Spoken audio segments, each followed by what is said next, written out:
Welcome to Chate Group of Education, Sambhajinagar, Kolhapur. Myself, Ajit Rathod, Faculty of Physics. In the previous lecture, we discussed about stress, strain, then Hooke's law, which gives a relation between stress and strain, and Hooke's law states that within elastic limit, stress is directly proportional to strain. Means the ratio of stress and strain remains constant, and that constant is named as modulus of elasticity. Okay, we have three type of stress, three type of strain, and therefore we get three type of modulus. First one is a Young's modulus corresponding to length, another one is bulk modulus corresponding to volume, and third one is modulus of rigidity corresponding to shape. Last lecture पर्यंत आपण एवढा part cover केलेला आहे, बरोबर आहे, ज्याच्यामध्ये आपण stress म्हणजे काय, स्ट्रेन म्हणजे काय, त्याच्यानंतर स्ट्रेस आणि स्ट्रेन ह्यांचा जो रेशो किंवा ह्यांच्यामध्ये relation, that is Hooke's law, which gives relation between stress and strain. Within elastic limit, stress is directly proportional to strain. म्हणून स्ट्रेस अपॉन स्ट्रेन हा रेशो काय राहतो, कॉन्स्टंट, आणि त्या कॉन्स्टंटला आपण काय म्हटलं होतं, मॉड्युलस ऑफ इलास्टिसिटी. मग आपल्याकडे तीन स्ट्रेस आहेत, बरोबर, तीन स्ट्रेन आहेत, म्हणून आपल्याला त्या दोघांचे रेशो घेऊन आपल्याला तीन मॉड्युलस मिळाले. पहिला मॉड्युलस मिळाला corresponding to length, that is Young's modulus. Second modulus मिळाला corresponding to volume, that is bulk modulus, आणि थर्ड मॉड्युलस मिळाला corresponding to shape, that is modulus of rigidity. Correct. Last lecture पर्यंत आपण एवढा part cover केला आहे, आणि जवळपास आपल्याला त्याच्यामधून 6 नवीन फॉर्म्युलेज मिळाले आहेत, बरोबर. आता ह्या फॉर्म्युल्यावर न्यूमरिकल आपल्याला सॉल्व्ह करायचे आहेत, आणि ते सॉल्व्ह करत असताना आपण सुरुवातीला आजच्या लेक्चरमध्ये यंग्स मॉड्युलस वरचे न्यूमरिकल्स डिस्कस करणार आहे. ओके, आता यंग्स मॉड्युलस म्हणजे काय, तर पहिली गोष्ट तुम्हाला माहिती असली पाहिजे की यंग्स मॉड्युलस हा रिलेटेड टू लेंथ आहे, बरोबर आहे. म्हणजे ज्यावेळी तुम्ही स्ट्रेस अप्लाय करणार आहात त्यावेळी त्या बॉडीची लेंथ चेंज होणार आहे. म्हणजे साहजिकच ह्या कशासाठी असणार आहे, वायरसाठी असणार आहे, बरोबर आहे. आता ह्या यंग्स मॉड्युलसचा फॉर्म्युला काय आहे, जसं की आपल्याला हुक्स लॉ मध्ये सांगितलं आहे, the ratio of stress and strain is constant, and that constant is named as modulus of elasticity. मग यंग्स मॉड्युलस मध्ये स्ट्रेस कोण येणार, टेन्साइल और longitudinal stress divided bye tensile और लॉन्जिट्युडिनल स्ट्रेन, आणि ह्याचा रेशो म्हणजे आपण त्याला काय म्हणतो, यंग्स मॉड्युलस म्हणतो, बरोबर आहे. हे लास्ट लेक्चर मध्ये आपण कव्हर केलं आहे. आजचं न्यूमरिकल जे आहे ते आजचं जे बीट आहे ते न्यूमरिकलसाठी आहे, ठीक आहे. आणि न्यूमरिकलचा पार्ट जो आहे तो थोडासा 10th पर्यंत आपण बघितलेला आहे की ते आपल्याला न्यूमरिकल्स आवडत होती, बरोबर आहे. आता हे न्यूमरिकल्स आपल्याला आवडत होती का, 100 पैकी 90 जणांचं उत्तर असं की न्यूमरिकल आवडत नाही. काही जणांना न्यूमरिकलमुळे फिजिक्स अवघड जातं, पण घाबरून जायचं कारण नाहीये. न्यूमरिकल सारखा स्कोरिंग पार्ट पेपरमधला काहीच नसतो, बघा. न्यूमरिकल सारखा स्कोरिंग पार्ट पेपरमध्ये कुठलाच नाही. म्हणजे तुम्ही थेअरी पूर्ण लिहिल्यानंतर एखादा अर्धा मार्क जाण्याची भीती असते, पण ज्यावेळी तुम्ही न्यूमरिकल पूर्ण सोडवताय त्यावेळी कुठेही मार्क जाण्याची भीती असत नाही. फक्त न्यूमरिकल सोडवण्याची प्रॅक्टिस मात्र जास्त केली पाहिजे. सुरुवातीच्या टप्प्यामध्ये मी आज तुम्हाला काही यंग्स मॉड्युलसवरची न्यूमरिकल्स सोडवून दाखवणार आहे, आणि त्याच्यानंतर त्या टाईपचे न्यूमरिकल्स मी तुम्हाला होमवर्क देणार आहे. ओके, आणि हे होमवर्कचे न्यूमरिकल्स तुम्ही स्वतः प्रॅक्टिस करायचे आहेत. ओके, चला मग बघूया आजच्या बीटमध्ये आपण काय काय शिकणार आहे. सुरुवात करत असताना आपल्याला आहे Young's modulus. Formula for Young's modulus काय आहे, FL divide by AL, where F stands for force, L means original length, A means cross sectional area, and small l means elongation produced in wire. Correct. आता आपण त्या वायरवर force apply करणार आहे, म्हणजेच काय आपण लावणार, त्याला खाली वेट अटॅच करणार, आणि वेट म्हणजेच काय असतं, F च्या बदले आपण लिहिणार mg. Clear. Similarly L as it is लिहिला. A म्हणजे काय, क्रॉस सेक्शनल एरिया. आपण वायर घेतोय, वायरचा क्रॉस सेक्शन एरिया कसा असतो, सर्क्युलर असतो, म्हणून इन्स्टेड ऑफ A आपण लिहिला πr². ओके, आणि small l as it is हा पार्ट आपण घेतलेला आहे. याच्यानंतर स्ट्रेसची डेफिनेशन माहिती आहे. स्ट्रेस म्हणजे काय, फोर्स पर युनिट एरिया, बरोबर, आणि स्ट्रेन म्हणजे काय, change in length upon original length. आपण इथपर्यंतचा पार्ट वर डिपेंड असणारे क्वेश्चन डिस्कस करणार आहे. आता मी बोर्डवर ऑलरेडी क्वेश्चन लिहून ठेवलं आहे, बघा. क्वेश्चन म्हणजे न्यूमरिकल काय आहे, a steel wire of length 2 metre, म्हणजे ह्या स्टील वायरची ओरिजिनल लेंथ, इनिशियल लेंथ काय आहे, 2 मीटर आहे. आता जसं की आपल्याला माहित आहे आपण ओरिजिनल लेंथ कोणत्या लेटरने इंडिकेट करतो, स्मॉल एल का कॅपिटल एल? विचार करा, कारण दोन्ही एल मध्ये फरक आहे. कॅपिटल एल म्हटल्यानंतर आपण काय म्हणतो, ओरिजिनल लेंथ, बरोबर आहे, की जी आपण इथं न्यूमरेटर मध्ये यूज करतो. ओके, आणि स्मॉल एल म्हटलं की त्याला आपण म्हणतो इलॉंगेशन और चेंज इन लेंथ और इनक्रीज इन लेंथ. करेक्ट. ह्या दोन्ही एल मध्ये फरक आहे. मग आपल्याला न्यूमरिकल मध्ये जो एल दिलेला आहे that is steel wire of length 2 metre, म्हणजे ही काय झाली, ओरिजिनल लेंथ झाली. करेक्ट. म्हणजे आपल्याला त्यासाठी कॅपिटल एल यूज करावा लागेल. मग सुरुवातीला मी काय करतो, न्यूमरिकल सोडवत असताना किंवा वाचत असताना त्याचा गिवन डेटा आपण कलेक्ट करूया. बघा, न्यूमरिकल मध्ये जिथं नंबर येतो तो तुमचा काय असतो, गिवन डेटा असतो. करेक्ट. आता गिवन डेटा मध्ये पहिला डेटा आपल्याला आहे, ओरिजिनल लेंथ दिले तुम्हाला 2 metre. Okay, and cross section area 10⁻⁻⁴ metre square. Cross sectional area म्हणजे काय, direct as lie 10⁻⁻⁴ metre square. Okay, is stretched by a load of 100 kg, is stretched by a load of 100 kg. म्हणजे तुम्हाला load apply केलं दिलं आहे, load दिलाय KG आहे, KG unit कोणाचं असतं, मासचं, म्हणजे तुम्हाला मास दिलेला आहे 100 kg. Okay, the steel wire is stretched by, steel wire is stretched by 0.1 centimetre. म्हणजे स्ट्रेचिंग दिलंय, म्हणजेच इलॉंगेशन दिलंय, आणि इलॉंगेशन साठी आपण कोणतं लेटर यूज करतो, स्मॉल एल. ओके, म्हणजे फोर्थ क्वांटिटी आहे small L is equals to 0.1 centimetre. आता तुम्हाला सेंटीमीटर युनिट चालणार आहे का न्यूमरिकल सॉल्व्ह करत असताना? चालणार नाही, कारण आपण SI यूज करतो, म्हणजे MKS metre kilogram second use करतो. बरोबर आहे. म्हणजे या ठिकाणी आपल्याला ह्या लेंथ साठी युनिट काय पाहिजे आहे, मीटर पाहिजे आहे. मग आपल्याला माहित आहे रिलेशन 100 सेंटीमीटर म्हणजे किती असतं, 1 मीटर असतं. 100 सेंटीमीटर मीन्स 1 मीटर. करेक्ट. म्हणजेच याचा अर्थ 1 सेंटीमीटर इज इक्वल्स टू काय येणार, 1/100 मीटर, म्हणजेच 10⁻⁻² मीटर. लक्षात आलं का? हे तुम्हाला स्कूल लेवलला पण झालेलं आहे, फक्त तुम्हाला रिकॉल करण्यासाठी मी हे लिहून दिले. 1 centimetre is equals to 10⁻²2 metre. Okay, आता आपण इथं जे सेंटीमीटर युनिट आहे ते आपण चेंज करूया. मग चेंज केल्यानंतर काय होणार, हे 0.1 as it is into 10⁻²2 centimetre झालं मीटर. ओके, आता हा पुन्हा 0.1 जो आहे हा 0.1 म्हणजेच काय, 10⁻², कारण 0.1 म्हणजेच किती, 1/10, म्हणजेच किती असतं हे 10⁻⁻1. ओके, मग मी काय करतो बघा, ह्या 0.1 ला सुद्धा 10⁻⁻1 म्हणतो, इंटू हा तुमचा 10⁻², ह्या दोघांना एकत्र केला तर तुम्हाला मिळून जाईल 10⁻³ मीटर. हे झालं तुमची लेंथ. ओके, आता विचारलेलं काय काय आहे, गिवन डेटा तुम्हाला लक्षात आला बाळांनो, गिवन डेटा क्लिअर आहात? पुन्हा एकदा न्यूमरिकल वाचतोय, a steel wire of length 2 metre and cross section area 10⁻⁴ meter square is stretched by a load of 100 kg. The steel wire is stretched by 0.1 centimeter. Then calculate, पहिला आहे longitudinal stress, second आहे longitudinal strain, आणि तिसरा आहे Young's modulus. म्हणजे आपल्या ह्या 3 गोष्टी फाइंड आउट करायच्या आहेत. ओके, हे न्यूमरिकल 3 मार्कांसाठी आहे. सोडवला 3 मार्क मिळून जातील. ओके, आता स्टार्ट करत असताना आपण सुरुवात करूया लॉन्जिट्युडिनल स्ट्रेस पासून. लॉन्जिट्युडिनल स्ट्रेस फॉर्म्युला काय बाळांनो, लॉन्जिट्युडिनल स्ट्रेसचा force per unit area. Correct. Applied force per unit cross sectional area. Now applied force म्हणजे काय येणार, mg, आणि क्रॉस सेक्शनल एरिया a, कारण गिवन डेटा मध्ये आपल्याला a डायरेक्ट दिलेला आहे. बरोबर. आता F is equals to mg. m किती आहे, 100 आहे. m किती आहे, 100 आहे. ओके, g किती आहे, 9.8 आहे. g किती आहे, 9.8 आहे.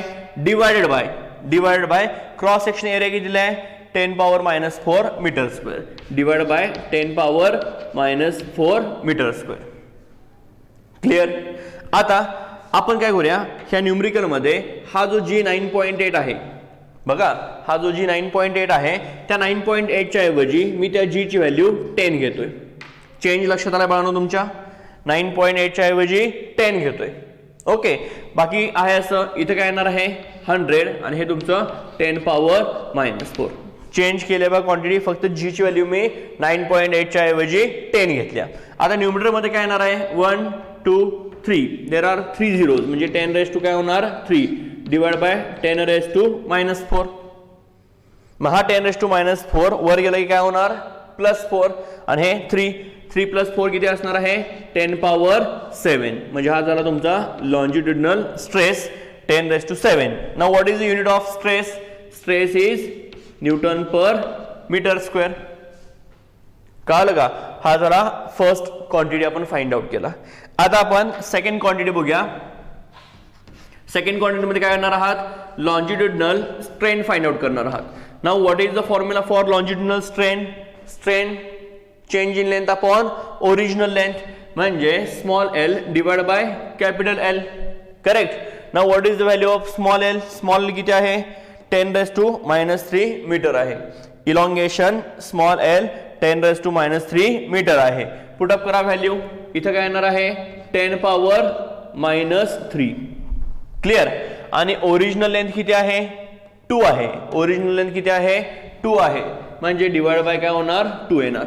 म्हणजे हे होणार 1/2 किती असतोय 0.5 into 10 raised to -3 longitudinal strain.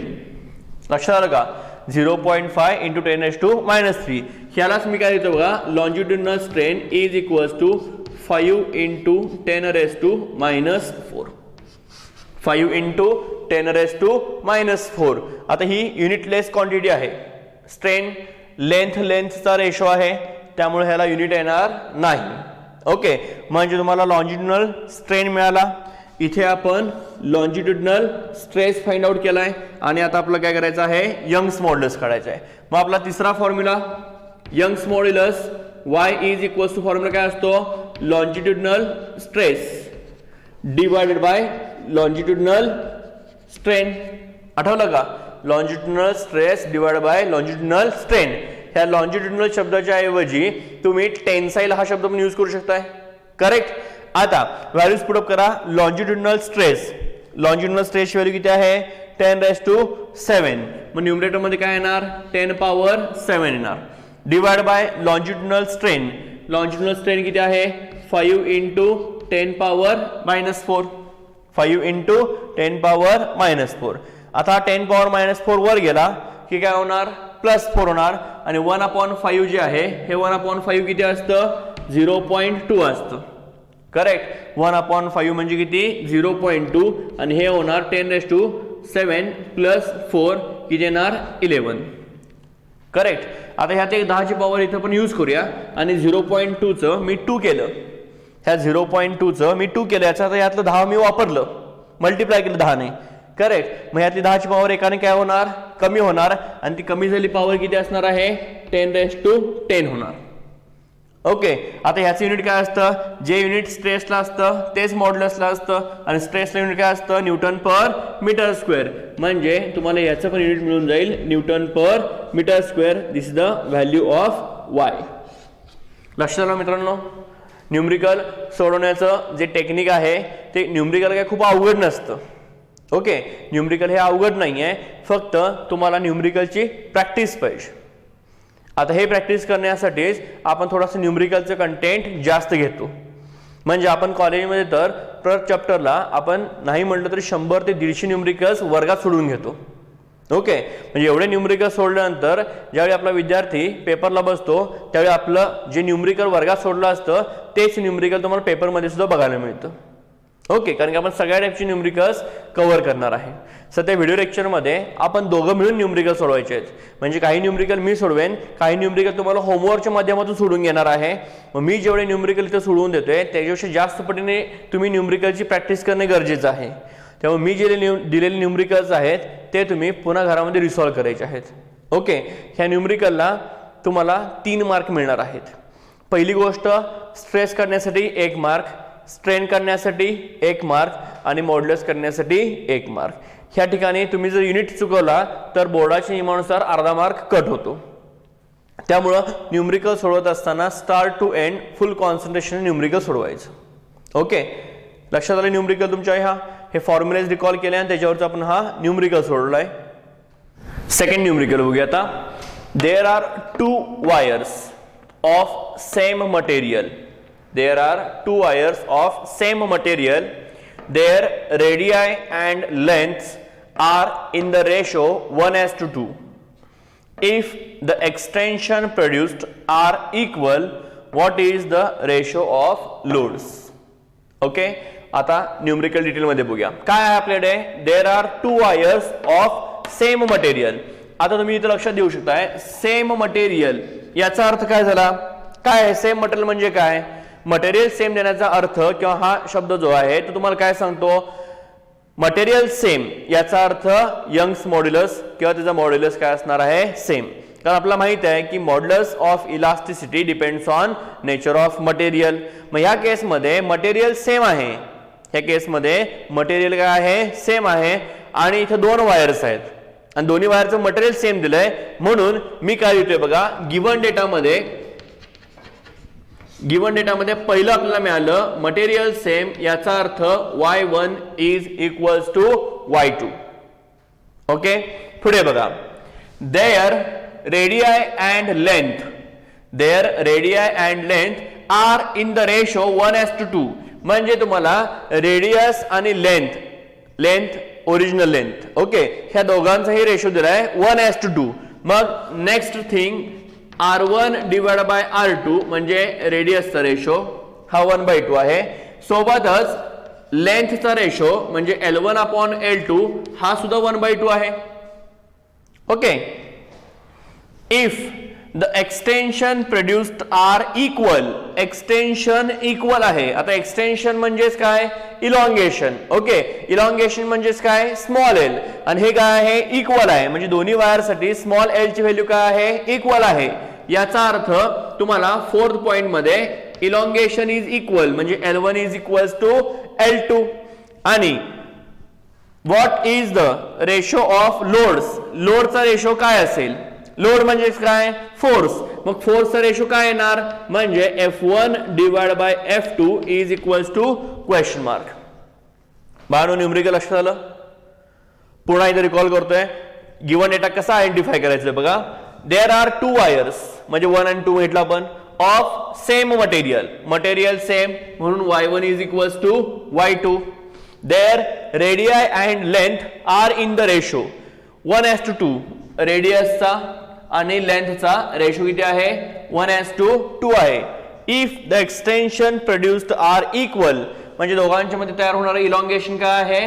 Same आहे, इक्वल.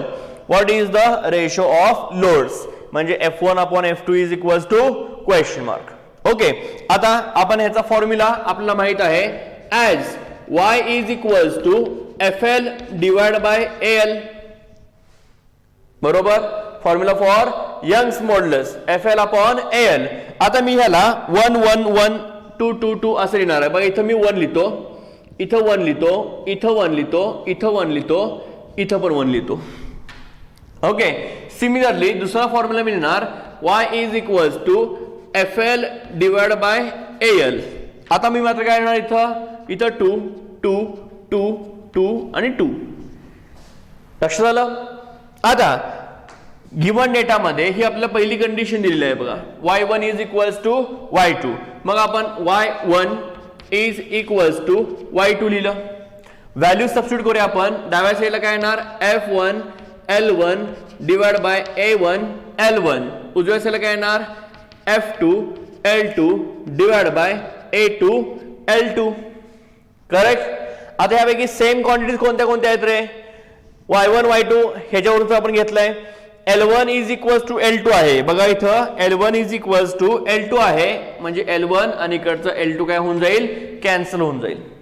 बरोबर. आपला इंटरेस्ट कशामध्ये आहे? F1 अपॉन F2 करायचा आहे. मग बघा F1 इथं आहे, हा F2 आपण त्याच्या खाली आणूया. मग लिहित असताना F1 divide by F2 LHS ला ठेवलंय.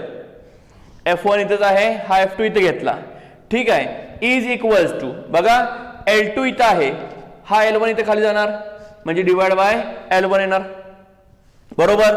हा A1 वर जाणार म्हणजे मल्टिप्लाय होणार A1 आणि हा तुमचा ऍज इट इज खाली असणारा A2. लक्षात आलं. आता A1 म्हणजे area of cross section of first wire, area of cross section काय असणार आहे, पाय आर स्क्वेअर. मग या स्टेप मध्ये मी थोडस इथे लिहितोय आता, F1 divide by F2 is equals to L1 divide by L2 sorry L2 divide by L1 इनटू बघा इथं A1 upon A2, A1 upon A2 ला कसं करणार आहात, A1 च्या बदली पाय R1 स्क्वेअर आणि A2 च्या बदली पाय R2 स्क्वेअर. करेक्ट. इथे पाय1 आणि पाय2 लिहायचं नाहीये, नाही सगळं 1 to 1 लिहित बसला. पाय1 पाय2 लिहायचं नाही, त्याचं रिझन काय, पाय काय आहे, कॉन्स्टंट आहे, त्याची व्हॅल्यू काही चेंज करायची गरज नाही. इथं पाय मध्ये पाय कॅन्सल होऊन जाईल आणि तुम्हाला मिळणार F1 divide by F2, F1 divide by F2 is equals to L2 divide by L1 into R1 divide by R2 चा square. Correct. Now put the values from given data. L1 upon L2 किती आहे, 1/2 आहे. L1 upon L2 किती आहे, 1/2 आहे. याचा उलट केलं तर काय होईल, L2 upon L1, L2 upon L1 is equals to 2 upon 1. लक्षात का, हे रिव्हर्स केलं इनटू R1 अपॉन R2 किती आहे, R1 अपॉन R2 1/2 आहे म्हणजे इथे येणार 1/2 आणि त्याचं काय येणार, स्क्वेअर येणार. करेक्ट. आता इज इक्वल्स टू 2/1 इनटू 1/2 चा स्क्वेअर काय होणार, 1/4 येणार. 2 1 जा 2 2 जा म्हणजे हे होणार 1/2. What is the ratio of loads, F1 upon F2 is equals to 1/2. आता आणखीन ह्याच्याच न्यूमेरिकल मध्ये काय विचारू शकतं, what is the ratio of mass. Okay, आता मासचा रेशो म्हणजे काय, as we know F force म्हणजेच वेट, वेट म्हणजेच mg, म्हणजे इथे instead of writing F1 we can write m1g आणि instead of writing F2 we can write m2g is equals to 1/2. g gets cancel and we get m1 divided by m2 is equals to 1/2.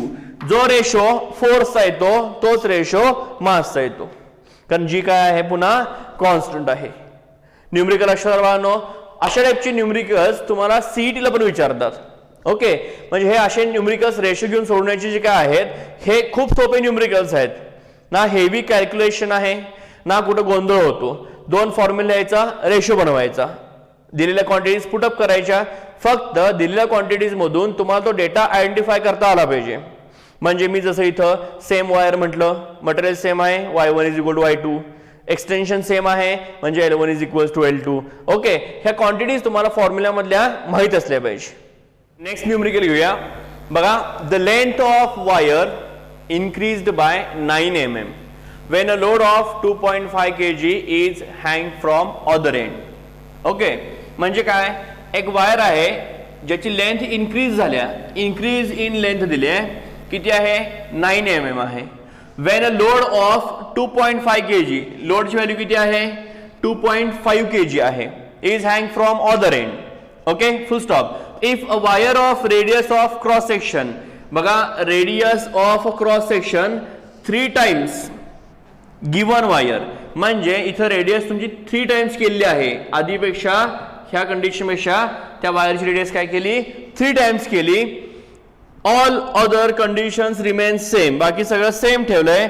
Find the increase in its length, म्हणजे काय, तर एक wire आहे, त्या वायरचा initial जो काय radius of cross section होता त्यावेळी 2.5 kg लोड लावल्यानंतर त्या वायरमध्ये 9 mm चे इलॉंगेशन व्हायचं. ओके, आणि तोच वायरचा जर रेडियस मी 3 times केला, त्याच वायरचा रेडियस मी 3 times केला तर इलॉंगेशन किती तयार होईल, असा साधा सोपा सरळ प्रश्न आहे.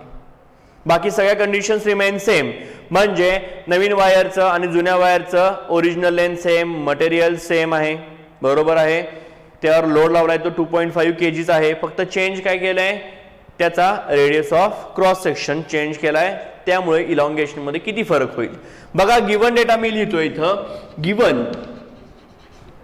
गिवन डेटा मध्ये आपल्याला आहे पहिल्यांदा मास अटॅच केलेला आहे 2.5 kg आहे. ओके, त्यानंतर इनिशियल इलॉंगेशन जे आहे त्याला आपण 9 mm घेतलेला आहे, L1 इलॉंगेशन. त्यानंतर रेडियस ऑफ क्रॉस सेक्शन जो आहे सेकंड वायरचा रेडियस ऑफ क्रॉस सेक्शन हा काय आहे आधीपेक्षा बघा, क्रॉस सेक्शन 3 टाइम्स म्हटलंय, आधीपेक्षा काय आहे 3 टाइम्स आहे, म्हणजे 3 टाइम्स R1. आणि त्यावेळी L2 काय होईल. All other conditions remains same. इथं तुम्हाला सांगितलं आहेत all other conditions same. Okay, now let us start with formula for Young's modulus y is equals to FL divided by AL. ओके, आता याच्यामध्ये पण बघा चेंज होणारा क्वांटिटी कुठला आहे, एक म्हणजे रेडियस आणि दुसरं म्हणजे इलॉंगेशन. ऑल अदर कंडिशन मध्ये यंग्स मॉड्युलस आला, अप्लाइड फोर्स आला, ओरिजिनल लेंथ आली. ह्या गोष्टी चेंज होणार नाहीत. मग चेंज होणार नसेल तर त्यांना उगाच 1-2 घरून खेळण्यात अर्थ नाही. आपण काय करूया, सुरुवातीला ह्याच्यात L चा फॉर्म्युला फाइंड आउट करूया. L इज इक्वल्स टू काय होईल बघा, FL अपॉन AY होईल. करेक्ट. मग आपल्याला ह्या L आणि A मधलं रिलेशन पाहिजे, कारण हे सगळं काय आहे कॉन्स्टंट आहे. कंडिशन्स रिमेन्स सेम मध्ये ते सगळे इन्क्लूड झालं. मग याच्यावरून जर आपण L2 डिवाइड बाय L1 केला, L2 डिवाइड बाय L1, तर तो तुम्हाला काय मिळणार, इनव्हर्स रिलेशन आहे. म्हणजे L2 इथं असेल तर साहजिकच A2 इथे येणार आणि L1 इथं असेल तर A1 इथे येणार. बरोबर आहे. Now A1 upon A2, A1 upon A2, A1 म्हणजे काय येणार पाय R1 स्क्वेअर येणार आणि A2 म्हणजे काय येणार पाय R2 स्क्वेअर येणार. पुन्हा पाय पाय गेट्स कॅन्सल, म्हणजे L2 divide by L1 is equals to R1 upon R2 चा काय येणार स्क्वेअर येणार. ओके, आता व्हॅल्यूज सबस्टिट्यूट करा. L2 as it is, L1 किती आहे 9 mm आहे, is equals to R1 upon R2. R1 as it is ठेवूया आणि R2 किती दिलाय तुम्हाला 3 टाइम्स R1 दिलाय आणि त्याचा काय होणार आहे इथं स्क्वेअर होणार आहे. अगेन R1 गेट्स कॅन्सल, हा रेशो तुम्हाला मिळेल 1/9 म्हणजे L2 डिवाइड बाय 9 mm. लक्षात आलं. आता हा 9 mm आपण तिथे ठेवूया, म्हणजे L2 is equals to 9 mm divide by 9 is equals to 1 mm.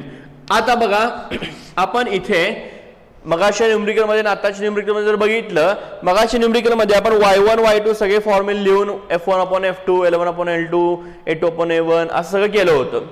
कारण त्यामध्ये काहीच क्वांटिटी फिक्स होत्या, बाकी क्वांटिटी काय होत होत्या चेंज होत होत्या.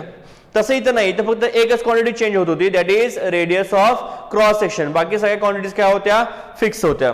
त्यामुळं आपण त्या दोघांच्या मध्ये रिलेशन फाइंड आउट केलं असं. कळालं का. आणि मग त्या रिलेशन वरून आपण हे न्यूमरिकल सॉल्व्ह केलेलं आहे. आता या न्यूमरिकल मध्ये तुम्हाला लक्षात आलं असेल की मगाच्या न्यूमरिकल आणि आताच्या न्यूमरिकल मध्ये फरक काय आहे. All other conditions remain same म्हटल्यानंतर तुम्हाला हे बाकीच्या कंडिशन्स ओळखता आल्या पाहिजे. इथं बाबा नेमकं काय चेंज केलंय, इथं चेंज होता फक्त रेडियस ऑफ क्रॉस सेक्शनचा. लक्षात आलं. अशा टाइप मध्ये आज आपण पूर्ण लेक्चर मध्ये 3 न्यूमरिकल्स बघितलेले आहेत. पहिले न्यूमरिकल बघितलं to find out the value of longitudinal stress, longitudinal strain and Young's modulus. Second मध्ये y1 y2 चा रेशो घेऊन आपण लोडचा रेशो फाइंड आउट केला F1 अपॉन F2. आणि थर्ड न्यूमरिकल मध्ये आपण क्रॉस सेक्शन एरिया चेंज केल्यानंतर इलॉंगेशन मध्ये किती फरक पडतो. आता तुम्हाला लक्षात आलं असेल आधीच इलॉंगेशन होतं ह्या न्यूमरिकल मध्ये 9 mm.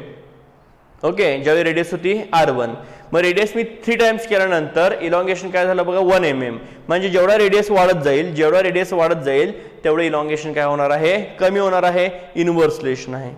ओके, आता नेक्स्ट लेक्चर मध्ये आपण ह्याच यंग्स मॉड्युलस वरचे पुढच्या टाइपचे न्यूमरिकल्स किंवा थोडेसे डिफिकल्ट टाइपचे न्यूमरिकल्स आपण डिस्कस करणार आहे. ओके, तर आजच्या न्यूमरिकल मध्ये दिलेले हे सगळे न्यूमरिकल तुम्ही पुन्हा रिसॉल्व्ह करायचे आहेत आणि सोबत आणखी न्यूमरिकल्स मी काही देतोय ते होमवर्क साठी सोडवायचे आहेत. ओके, तर नेक्स्ट लेक्चर मध्ये आपण आणखी न्यूमरिकल सोबत भेटूया. बाय.